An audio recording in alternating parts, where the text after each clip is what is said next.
Hey y'all, my name is Hannah, and for my evangelism project, I chose to go to a park in my local community here in Moulton, Texas. I just drove up, and there was a couple there, Ben and Yulisa, and they had 3 kids, so I felt comfortable walking up to them. I just told them, hey, my name is Hannah, I'm a Christian ministry major, and one of my projects this semester is to share the gospel with someone. Would y'all be interested in answering a few questions that I have and hearing me out? And they were down for it. So I sat down at the bench there with them, and I started by asking them if they were religious, if they associated with any denomination or went to church.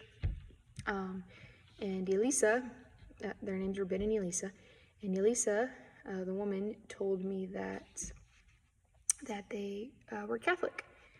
And Ben, her partner, told me that he affirmed what she said, that they were Catholic, but he said that they didn't go to a Catholic church.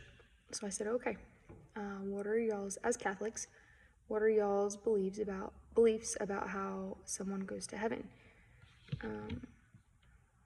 And I kind of assumed that they would say works plus faith, since that's what most Catholics generally believe, but they actually told me that they didn't have an answer to the question. They said that that's a hard one or something like that. I don't know how to answer that. So I said, okay, do you think that it's something, do you think that you can be a good enough person? Like, if you're a good person, you just try to be good, that God will, let you in. And they said yes. They both affirmed that. They said that should be enough.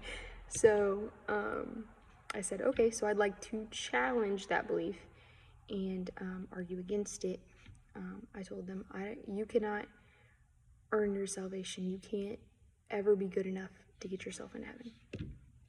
I started by explaining to them how every part of our being is affected by sin, from our intellect to our emotions and our desires, and our physical bodies, that are obviously decaying. So I started there, and I told them how I gave them a definition for sin. Sin is not being or doing what God requires. It's rejecting Him in the world that He has created. I wish I would have pointed out how sin is not merely a mistake, since that's something that so much of our culture does believe. But what I left them with was the definition, and then I shared Psalm 14:3 with them. They have all turned aside; they have together become corrupt.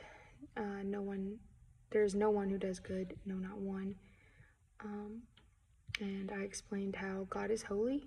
He's a holy God, and He calls us to, be holy as He is holy.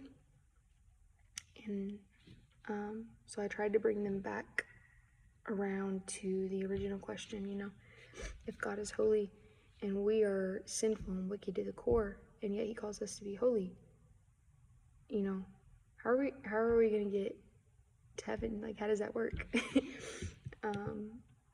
And they, that's kind of like where they didn't quite know how to answer that. They were like, okay, yeah, I don't know, where do you go from there?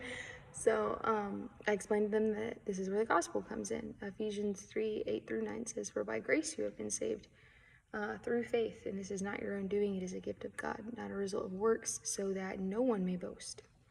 And I just explained to them how faith it's grace. It's grace-based. It's trusting in Jesus alone for salvation, not in something that man can do or accomplish. So from there, I asked them for a response, if they were in affirmation of what I was saying or in disagreement. And praise be to God, they both affirmed. They were both super affirmative and in agreement with what I said. I don't want to leave them hanging, so I gave them my number, and I wrote down their names, and invited them to Bible study. My family is starting a home-based Bible study next month, the month of November, and I invited them to that, so y'all can be praying that they'll come, and that we'll be able to, converse some more. In my next evangelism encounter, I do think I need to be clear about the consequences of sin and how they lead to death. I think that would help my argument better. I plan on using Romans 6:23. The wages of sin is death, and Romans 5:12. Therefore, just as through one man sin entered into the world, and death through sin, and so death spread to all men because all sinned. I think explaining that to them would have helped me show them, like, it's because of our sin that we're separated from God and on the road to hell. We're dead and we're headed towards destruction, not towards eternity with Jesus. So I think I need to address that better in my next conversation. And also the matter of confession. I plan on using Romans 10:9, because if you confess with your mouth that Jesus is Lord and believe in your heart that God raised him from the dead, you will be saved. And 1 John 1:9, if we confess our sins, he is faithful and just to forgive us our sins and to cleanse us from all unrighteousness. They were affirmative of a lot of the things that I said, but I think I should have taken it a step further and been like, so do you trust in Jesus alone for your salvation? And I didn't do that. Overall, I do think the opportunity went well. I'm really hoping that they'll come to Bible study next month and I'll be able to talk to them more. So please be praying for that, for Ben and Yulisa, and further conversation and fellowship. One of the things I learned from this encounter is that there is a huge need for discipleship and a true understanding of the gospel in my community. A lot of the people here in my community, they know of Christ. They've heard a lot of they know a lot of Christian tenets and doctrine, but their lives aren't showing that they believe it, or maybe that they even have a thorough understanding of some of it.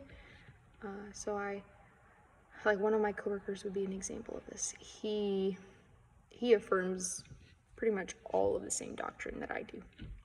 He believes salvation is by faith through grace, by grace through faith.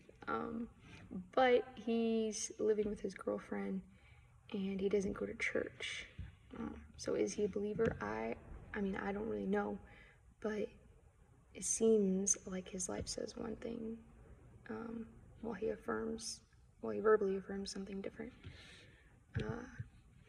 So, besides Ben and Yulisa, I did speak about Jesus with someone at work. His name is Joe. We haven't really had the opportunity to talk more since I spoke to them, though. He had a really bad experience at church. He felt offended by the church, and he was told that he had to do like a list of things to get to heaven. And I told him right then and there, like, no, like that's not the gospel. That's not true. You don't have to check a bunch of things off of the box, check a bunch of boxes to get to heaven. Like, that's not how it works. Salvation is a gift. It's a gift from God. So I tried to explain to him, to help him see that salvation is a gift. There's nothing we can do to earn it. But I'd really like to talk to him more. So y'all can pray for that relationship. He's somewhat of a religious fanatic from what I've heard, so that presents its own kind of challenge. I don't honestly know if he's trusting in Jesus alone. He did come to Bible study at church, and he has a Bible. And he came to a group Bible study, and then also a Bible study that was for young adults. So I think there's definitely an interest there. But I don't know if if he's trusting in Jesus alone, or if he just sees Jesus as another Buddha. So y'all can definitely pray for that, and pray for further conversation. Lastly, y'all can pray for my evangelism efforts at work. I'm new to the department where I work, so I'm trying to build relationships with the people there so that I can share Jesus with them, and be a reflection of Christ in the workplace. But that takes time. I think the most efficient evangelism encounters are done among friends and people you've built relationships with, simply because there's that trust there. And I'm still working on building that in my work environment. So y'all can pray for that too. Those are the 3 people I evangelized this semester, and that wraps up my evangelism project. Thank you all so much.